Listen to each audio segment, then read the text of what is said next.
ఓహో లా లా లా లా లా ఓ చికిరి చికిరి చికిరి పెద్ది త్వరలోనే big schedule ప్రారంభం. మార్చి 27న గ్రాండ్ గా థియేటర్లో release. Mega power star Ram Charan most awaited sports drama Peddi. Buchi Babu Sana దర్శకత్వం వహిస్తున్న ఈ సినిమా షూటింగ్ శరవేగంగా జరుగుతోంది. త్వరలోనే ఈ చిత్రం బిగ్ షెడ్యూల్ ప్రారంభం కాబోతోంది. ఈ షెడ్యూల్ కోసం రామ్ చరణ్ ప్రత్యేకంగా సిద్ధమవుతున్నారు.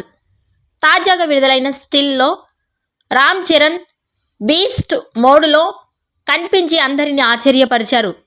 రాక్ సాలిడ్ మసిల్స్ ఇంటెన్స్గా కనిపించిన ఈ లుక్ క్షణాల్లో వైరల్గా అయింది. పెద్ది ఫస్ట్ సింగిల్ చికిరి చికిరి 5 భాషల్లో 200 మిలియన్లకు పైగా వ్యూస్ సాధించి ప్రపంచ రికార్డులను బద్దలు కొట్టింది. ఏఆర్ రెహమాన్ మ్యూజిక్, రామ్ చరణ్ వైరల్ డాన్స్తో ఈ సాంగ్ గ్లోబల్ మూమెంట్స్గా మారింది. త్వరలోనే మరో పాటని రిలీజ్ చేయబోతున్నారు. మార్చి 27న పెద్ది గ్రాండ్గా పాన్ ఇండియా థియేటర్స్లో రిలీజ్ కాబోతుందని మేకర్స్ మరోసారి అనౌన్స్ చేశారు. ఈ వీడియోపై మీ అభిప్రాయాన్ని కామెంట్స్ రూపంలో తెలియజేయండి.